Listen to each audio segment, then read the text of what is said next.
to Capitol Hill, where if you weren't paying much attention last month, something big happened, something extraordinary that doesn't happen all that often these days. Congress passed a sweeping environmental conservation law with a bipartisan majority. Take a look at what it does. It even has the support of President Trump, designates over 1 million acres of wilderness, protects several thousand acres from mining, expands the number of national parks in this country, even creates 4 new national monuments. And get this, the Congressional Budget Office even says this bill would save taxpayers $9 million over a decade. Pretty big deal. A little while ago, we were joined here in the briefing room by 2 of the champions of this legislation, a political odd couple, Republican Senator Lisa Murkowski of Alaska and Democratic Congressman Raul Grijalva of Arizona. They told us what this new bill means. Take a listen. This is something that's far from the Green New Deal many in your party have been talking about, but you've called this something of an old school Green Deal. Tell us about that. That is, as you pointed out, the acreage and the new set-aside areas, the permanent reauthorization of the Land and Water Conservation Fund. While I called it an old school deal, is the fact that this is legislating, and this is what we come here to do.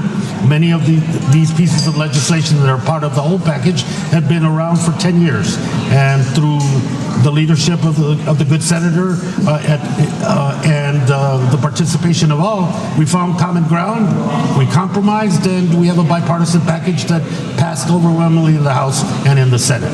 And we can't underscore enough how sweeping this bill is, and it did pass the Senate, as you said, 98-2, which is no small thing these days. Senator Murkowski, I wanted to ask you what the secret was to achieving so much land conservation here at a time when this administration in particular has been focused on rolling back protection of public lands. So it was bipartisan, bicameral. It was good old-fashioned legislating that brought in not only those who are focused on the conservation side, but those who are focused on just efficiencies with land management, economic benefit to communities, help for our sportsmen and women around the country while we deal with water and land issues. You've been very outspoken about the need to protect the environment, talked about the impacts of climate change, talked about the need to do something. Also, though, supporting the fossil fuel industries, a big deal in your state, of course. Yes. How do you bridge the gap, Senator Murkowski, between preserving, advocating, addressing climate change, and also supporting that industry? Where is there common ground? How can you find compromise with Democrats on that? Well, one of the things that you have pointed out, there are areas of withdrawal within this measure, some wilderness creation, but keep in mind, we did this the right way. We did this through the legislative process that gained the support of the lawmakers from the respective states, working, whether they were their governors, state legislators, senators, or congressmen here.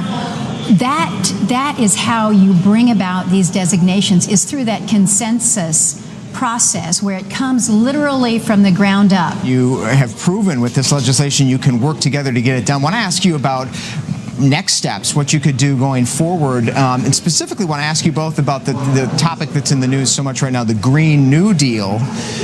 Congressman Grijalva, that's something you support, calls for eliminating fossil fuels, among other things. We'll remind people here on the screen what some of the provisions are. Is it realistic? Do you think that this is a package, a resolution, an idea that you can begin as a launch point for with Republicans? Let me tell you how I see that resolution, and not necessarily the manifesto that was attached to it, because that's not what we voted on. We voted on a resolution for the Green New Deal, and that New Deal basically is it's the aspiration, it's the goal, and I think that each committee in the House is now going to be responsible for filling in the blanks. All right, our thanks to Congressman Grijalva of Arizona and Senator Murkowski of Alaska weighing in there on the Green New Deal, something they seem to suggest could not potentially be a launch point for bipartisan compromise, but celebrating a big one nonetheless with that land conservation bill. You can check out more on that at abcnews.com. We'll keep an eye on the Manafort sentence.